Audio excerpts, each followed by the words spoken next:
Welcome to Please Me, the podcast bringing you bold conversations and big clit energy. I'm Eve, your host, on a journey from trauma to sexual liberation. Join me and my guests as we dive into conversations around orgasm equality, self-love, body positivity, and essential sexual education. Let's reclaim pleasure and close the orgasm gap, one empowering conversation at a time. Last week, I interviewed Dr. Liz, a sex and relationship coach who had an incredible perspective on couples' self-care. It was a must listen to anyone wanting to stay connected with their partner or learn how to nurture a relationship in order for it to thrive for years to come. You can find my archived episodes on Patreon. I'm excited to share that I am the quarterfinals winner of the Fab Over 40 competition. Next round is the semifinals, and I need your support more than ever to get to that cover of New Beauty magazine. Please follow the link in the show notes to vote for me daily. It's free. If you can, all donations support the National Breast Cancer Foundation, a great cause. Please Me is for mature audiences. Sit back, relax, and surrender to the pleasure of Please Me. And you kept bringing it up. Do not leave that doctor's office until you have some answers. But they're always in a rush to leave. See, 7 minutes. I know I come from a family of doctors. They get 7 minutes and they have to leave. Hello, and welcome to Please Me, the podcast that aims to destigmatize conversations about sex and sexual health by turning the sheets into our classroom. Today, I am so excited to welcome Amita Sharma to the show. She is the co-founder of NourishDoc. It's a holistic wellness platform, and it focuses on empowering women through their hormonal transitions, PMS, peri, and post-menopause. And I am so happy to have you on the show today. Welcome, Amita. How are you today? I'm doing great. Thank you, Eve. Fantastic. I have lots of questions for you today because I think you have a wealth of information to share with us. But first, I want to know a little bit about your story. Why don't you tell us what brought you to this place in your life? First of all, I am not a healthcare professional. I am an average woman out there who was going through her perimenopause journey and had all kinds of symptoms that I did not know how to take care, right, of myself. And I didn't want to be on the medication because all kinds of issues with medication for me personally. So I had to discover another way to take care of myself and still feel not fatigued and not tired and not having brain fog and all those things. So that's how my journey led into NourishDoc, because I started researching into holistic therapies that can work and started experimenting on myself different things. Some things worked, some things didn't work, but eventually it started working.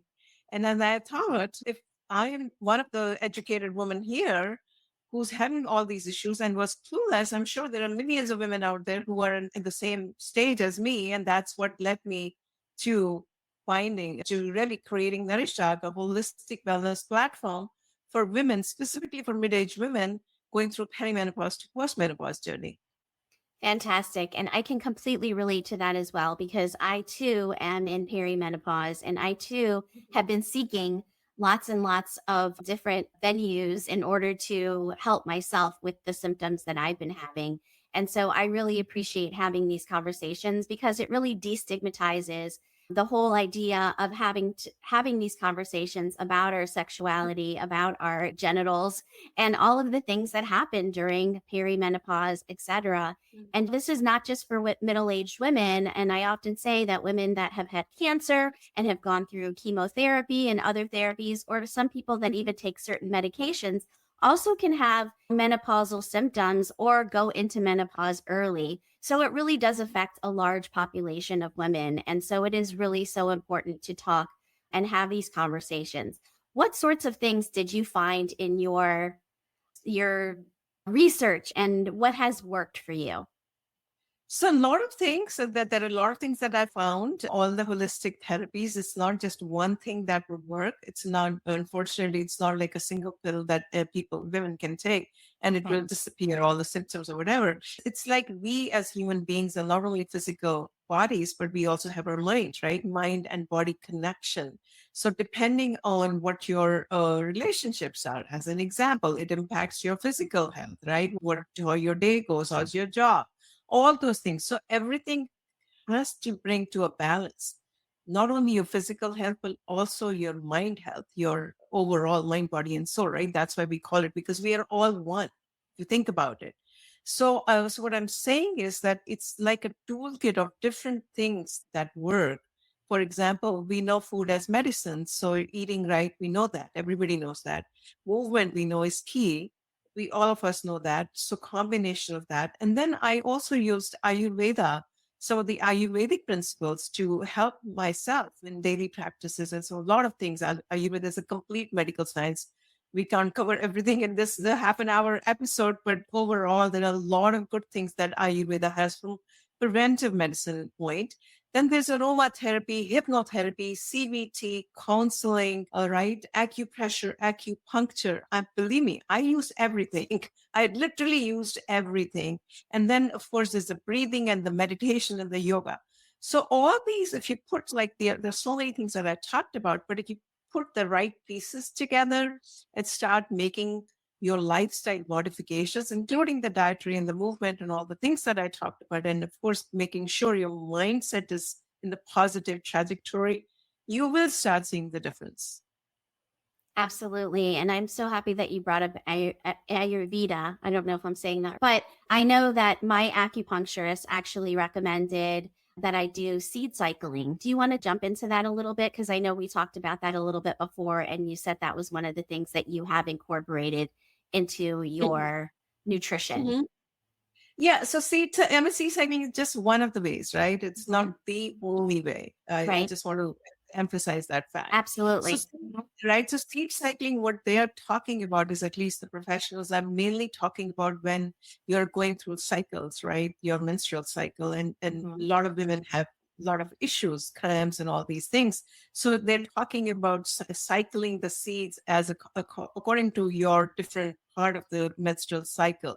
Now, if you apply that here in perimenopause, you don't have to do, because the periods are going to be irregular, right? They're not, as opposed to a 28-day regular cycle. You have a follicular phase and you have a luteal phase. In this case, their periods are so irregular. So in this case, what they're talking about is flax seeds, as an example. It's very powerful for balancing your hormones, which you need more during this phase than any other phase because of the perimenopausal hormonal fluctuations, right? So flax seeds, pumpkin seeds, chia seeds, and that's the sunflower seeds. These are the 4 seeds that typically in seed cycling, what they're using when a woman has a normal menstrual cycle.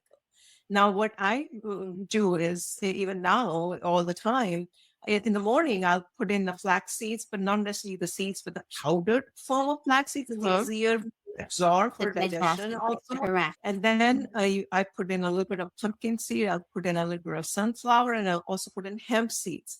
Hemp seeds have more protein, and protein is good for you as you start aging, right? You need to have enough protein according to your body weight.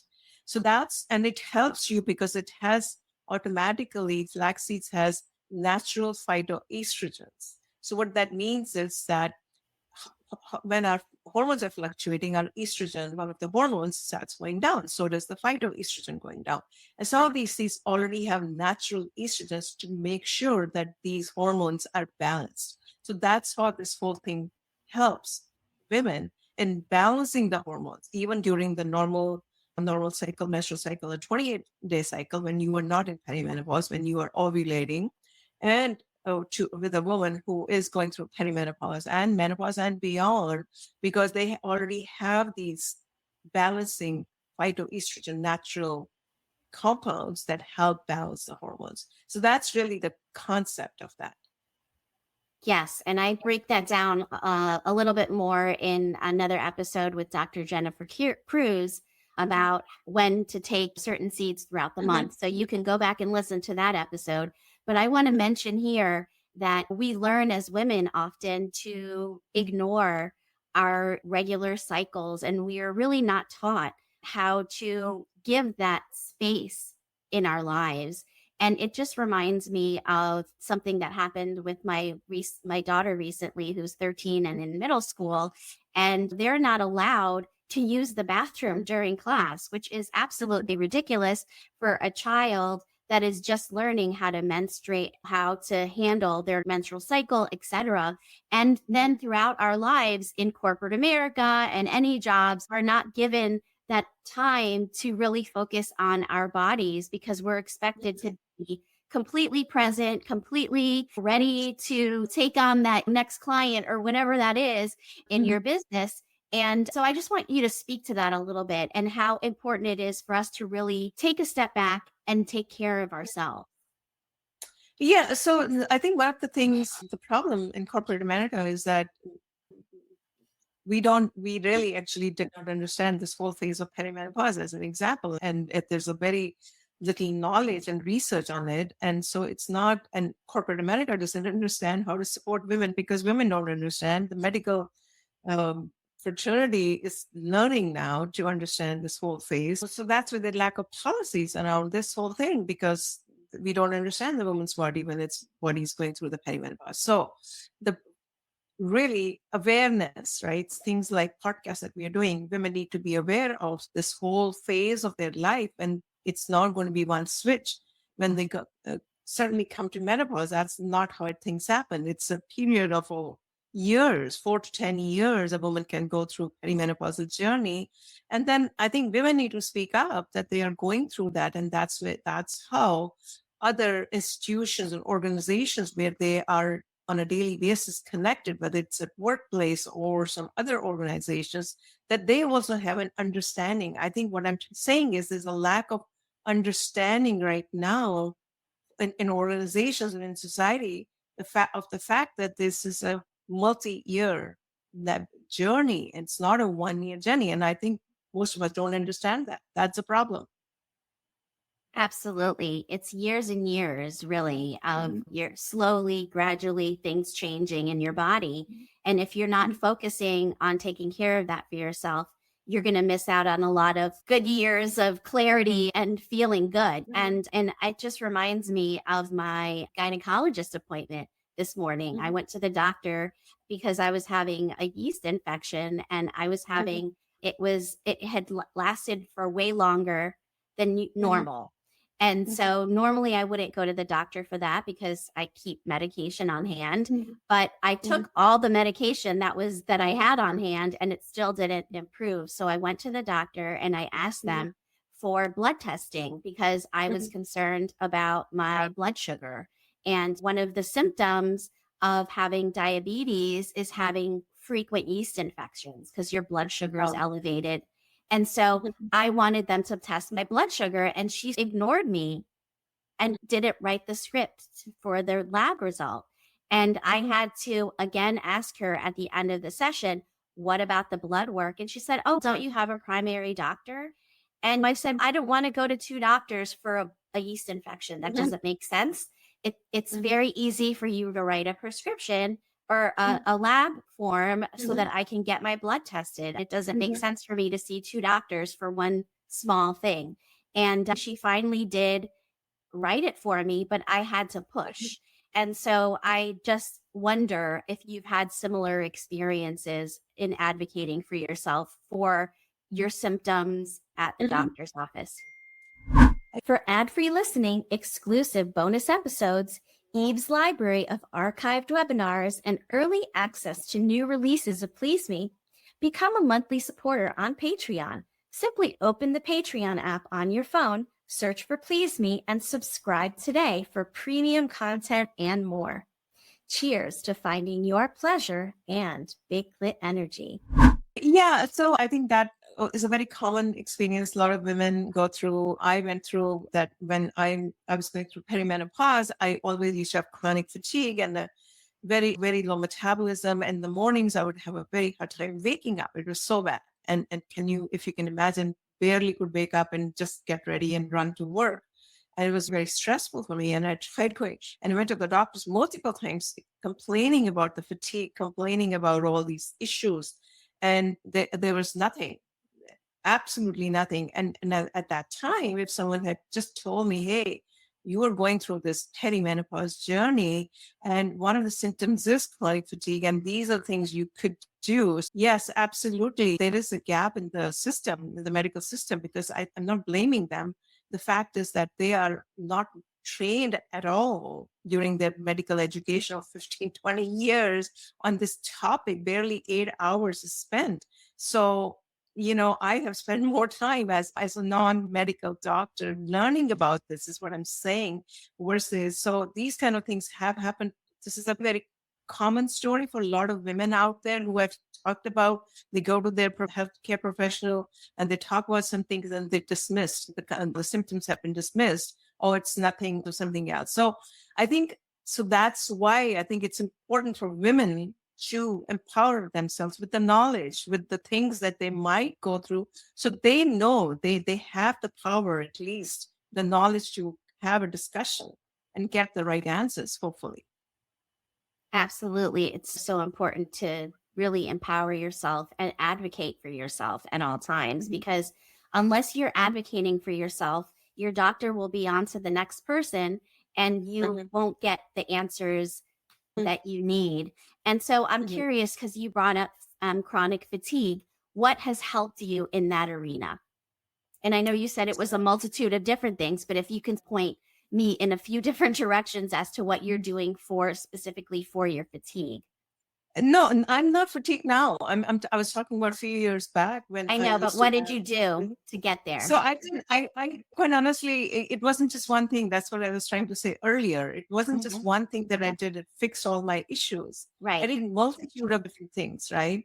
And now I don't have, knock on wood, no fatigue and no issues like that. So it was a multitude of things that, as I said earlier, that I fixed my food, my diet, nutrition. I fixed my movement, exercise. I started going to acupuncture. I did acupressure, aromatherapy, Ayurveda, counseling, all of that, herbs, supplements, some spices, home remedies, kitchen spices and kitchen herbs. All of that I have done to fix myself so that now actually I don't have the issues of fatigue at all. In fact, it's the opposite. I have a lot of more energy, which I did not have. It was so hard. I can't even begin to tell you. So hard to going through these early years of perimenopause that I just could not get myself to focus. My brain fog, my fatigue, hot flashes, night sweats, and then anxiety of work. And then, of course, it all impacts into your relationship, your family, your relationship with your kids, your spouse. All that culminates, right? So somehow I used all these holistic therapies to fix myself. Well, it was not one thing that helped. Yes, I understand. But also, I would like to get a little bit of an idea of what sorts of herbs maybe that you're using in the kitchen. I know that for me, or not just for me, but for everybody, we all need to eat lots and lots of fruits and vegetables. And the average American eats 1.5 fruits and vegetables per day. And we all need at least 10, if not more. And it's not so easy to do. So I use something called Juice Plus that helps me to get the nutrition of 30 fruits and vegetables in my body every day. And that sort of can bridge the gap between what I do eat and what I should be eating. So that's one of the things. I also grow my own vegetables, so I'm able to incorporate those dense, nutrient dense vegetables into my smoothies in the morning. Things like that can really give us more of an idea of how people can listen to this episode and maybe get a tip or two. Yeah, absolutely. Absolutely. So some of the things, I eat a lot of vegetables and I do it creatively. It's very hard to eat raw vegetables, right? So for example, in the mornings, I will make tofu scramble, right? So with the tofu scramble, I'll put a little bit of vinegar just to give it a dash of just little spices like cumin powder as an example. I use cumin a lot, and then I use turmeric a lot. It's very good. Ginger, I use these are anti-inflammatory. We know that. And then in the vegetables, I've sauteed like carrots and onions and some bell pepper. I'll try to do a rainbow, right? Different colors. It's very important. That's right. For women to eat all colors. So I'll put all different kind of colors like jalapeno pepper, and then just dash of little spice. Again, some kind of spices. I put curry powder as an example. So just spice it up so that it's palatable, right? So this is one of the examples. Then I also ferment some of the vegetables like beetroot. Beetroot is very good for liver cleansing and also for bitter vegetables. For instance, daikon, the white daikon, right? That one. Yeah. So what I do is typically I'll take ginger and garlic and put it in the vinegar for a week. And then that's very easy. You're eating whatever you're eating, like any vegetable, any soup, for instance, or a lentil soup. I make a lot of lentil soup, it has protein. Then I'll sprinkle a little bit of those fermented ginger and garlic as an example, right? Because fermented food is very good for your gut health. And in Ayurveda, it is all talking about gut health is what you digest, not you eat. Well, of course, you have to eat well, but you need to make sure you're assimilating and digesting all that food and excreting it, right? It doesn't matter. So it's very important to make sure you're nourishing your gut with different variety of foods, including prebiotics and probiotics. So I make sure I do that on a daily basis. Absolutely. So it's very important for women because our gut biome changes as we age, specifically in the perimenopause journey.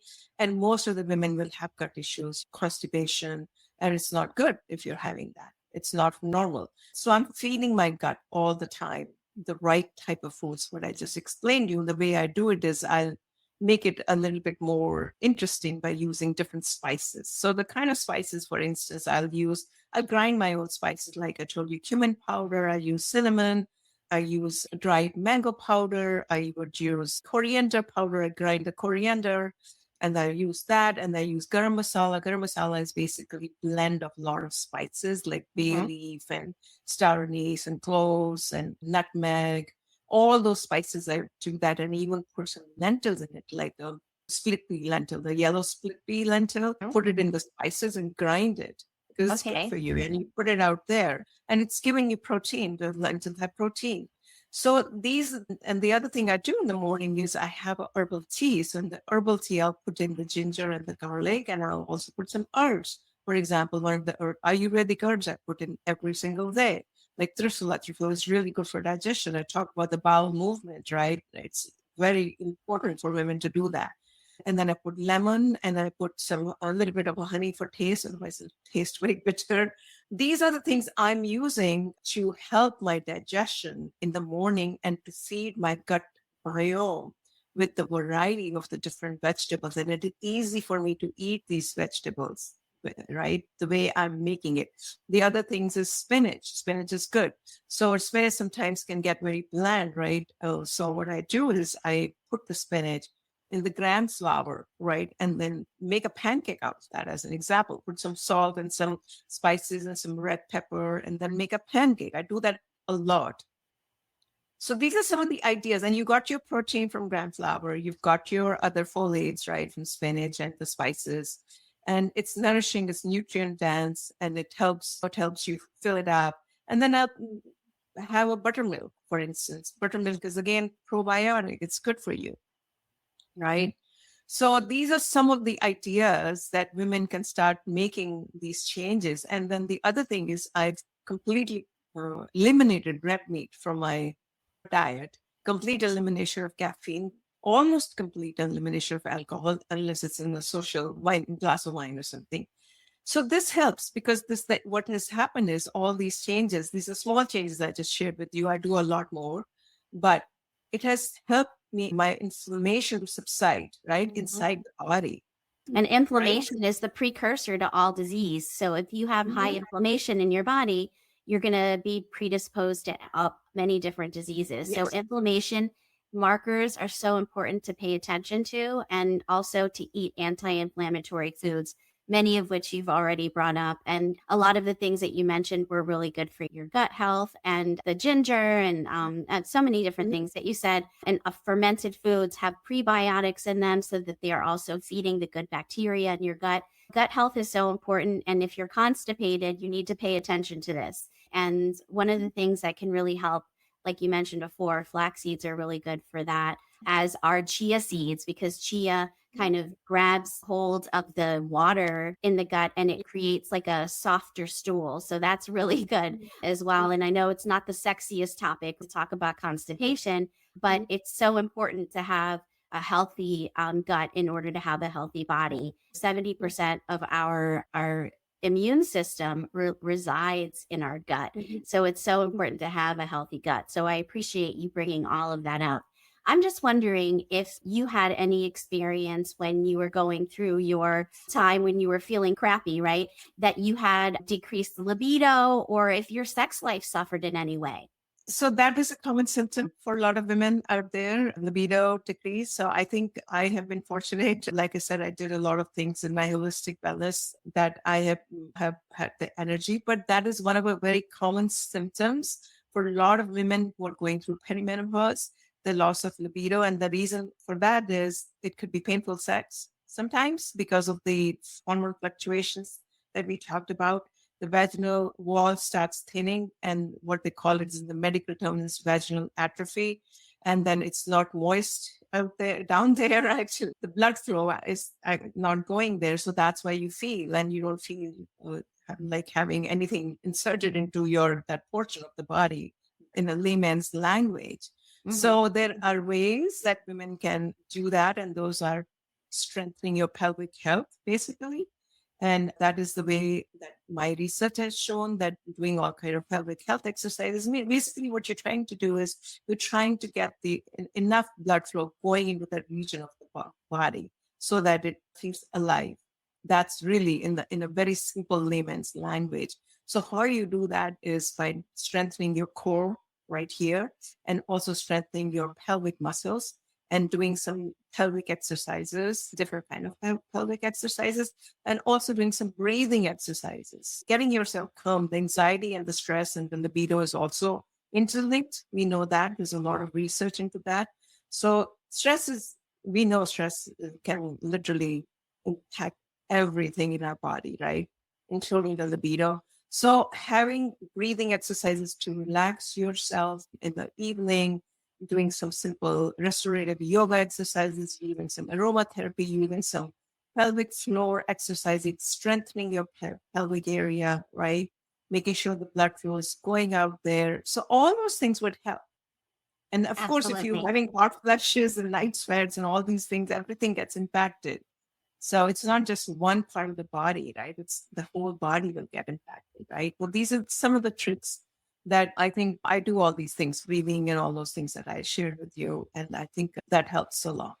Absolutely. And as a physical therapist that focuses on sexual health and the pelvic floor, that is right up my alley. And pelvic floor exercises are not all created equal. So it's not just Kegels. So doing some research, and if you're having problems with incontinence or with vaginal atrophy or with prolapse, these are all conditions that can be treated by a pelvic floor physical therapist. So finding a pelvic floor physical therapist in your area that can help you with that.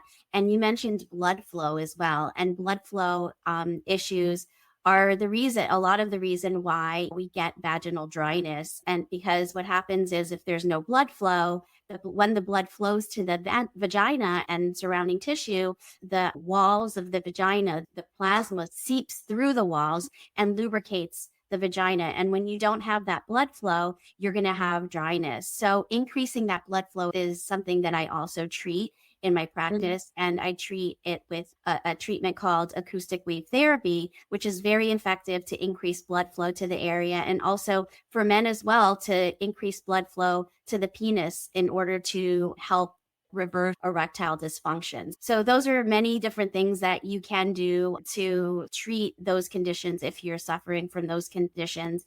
And also I offer a protocol, and we talk a lot about all of the different things that you talked about because it's behavioral changes in your body or in your lifestyle that are going to really make the most difference, as well as treating the condition, also doing all of those behavioral things like lifestyle, exercising and breathing exercises, yoga, all of those things are going to help to increase that health. And so I want to jump into the next portion of the show, which is the role play portion of the show. And we talked a little bit about that earlier, and I had a really fun episode where I did a role play in my last season. And so I decided to incorporate that into all of my episodes this season. And so we talked a little bit about doing a role play of maybe going to the gynecologist's office, because I just had that experience today and I thought that it would be a really cool role play to do. So maybe I can be the doctor and you can be the patient, and we can how it is to advocate for yourself in the doctor's office. So why don't we do that? Does that sound good? Absolutely, absolutely. And I told you, like, I went to the doctor, like here. So I'll ask you. I'm feeling very tired. I cannot wake up in the morning at all. I just cannot even open my eyes to a point. And even till 9 o'clock, I cannot wake up. So what is the reason? Why am I feeling so tired? How old are you? I'm in my 40s, like 48. Okay. That's so common for women your age. So maybe try to sleep a little bit earlier each day. And anything else that you came here to see me for? No, I think it's just the fatigue. I sleep one time. I sleep at 10 o'clock at night. I eat well overall. And it's basically, I have a job. I need to go. I need the money. So when I can't wake up, barely like 8:30, and I'm just getting rushed. Sometimes I don't have time to even cook because I'm in a rush to get to work. And so my whole system is so messed up that like I can't eat breakfast in the morning because I'm so tired and I need to rush to work. So that's the problem, and it's messing me up.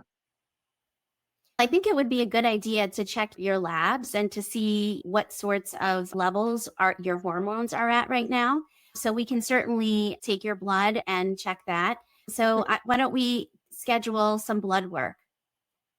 Sure, I had gotten the blood work done a few months back and everything came back normal. So that was the other issue. And they couldn't find anything wrong as far as the blood work was all within range. So still the mystery has been still there. And if you have normal blood work, like you're mentioning, there's really not a whole lot we can do for you. No, I think there could be something else. That's why I come to you. and seen. And this is exactly what I'm talking about. Yeah. Is that the doctors, they will try to poo-poo your ideas or your what you're really going there for, because they don't have time to really delve into your life and see all of the things that you're doing to help yourself or not doing to help yourself. And they give us maybe 10 minutes of their time and then they're out the door to the next patient. And so you have to advocate for yourself. And the fact that you kept bringing it up and you kept bringing it up. And that's what exactly, I'm part of the system that what happened to me, the chronic fatigue for years and years. And they just couldn't figure it out. I had so many blood tests done, so many things. I said, no, everything is normal. You're fine. Everything is fine. Okay, out. Try resting. I said, I'm rest. I just go to bed. And I think it's key too to like really, if they say that everything is fine in your blood work, look at the labs yourself. Because sometimes if you're on the low end of normal or the high end of normal, or you're slightly below normal or slightly above normal, they'll say that's normal. And I had a friend whose daughter went to the doctor the other day and she had severe fatigue and her iron levels were within normal range, but they were on the very low end of normal. And so maybe she needs to increase her iron. So look at your labs, look at them specifically, and really take your health into your own hands. Yes, absolutely. I think that's why we decided on NourishDoc is really educating women out there so that they know what they are going to go through, so they can ask the right questions, seek the right kind of guidance, and at least they know what to do, right? Otherwise, you would, like me, I completely was clueless and suffered for so many years with this chronic fatigue. I had chronic fatigue when I was in my 30s, forget about the 40s part, right? I had chronic fatigue forever that I can remember. It's so bad that it impacted my career, it impacted my overall everything. So I love that our missions are completely aligned, and we're really trying to help women to really improve their health in all areas. So I just want to make sure that my listeners can find you. Where can we find you? Best way is to go to our website, www.nourishdoc.com. And yes, thank you so much for displaying that. And then we are on all social channels as well. It's very easy to get hold of us. They can send us an email, hello@NourishDoc, or there's a form on NourishDoc. They can fill out the form, whatever. Fantastic. And I want to make sure that everybody can find me as well. You can go to pleaseme.online. You can find all of my shameless interviews on there where I've been a guest of other podcasts as well, and all of my webinars that talk about a whole host of different topics. And if you love this episode as much as I loved recording it with Sharma today, please grab your phone right now, copy the episode, and send it to somebody that you think might really benefit from this show.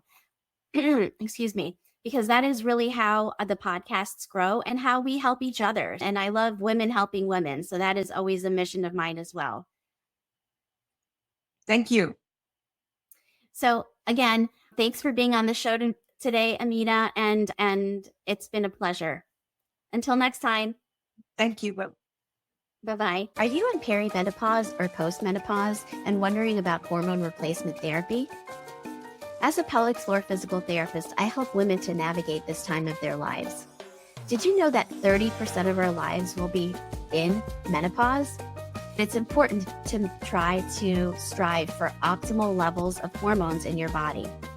What I use is Parlor Games. I use the Silky Peach Cream, and that's the estrogen cream, and I use the Vibrant Third, and that's the progesterone cream, and I cycle that throughout the month. You want to make sure that your levels remain optimal throughout your life so that you can enjoy vaginal health and an amazing sex life. So check out in the show notes the link to get your own today.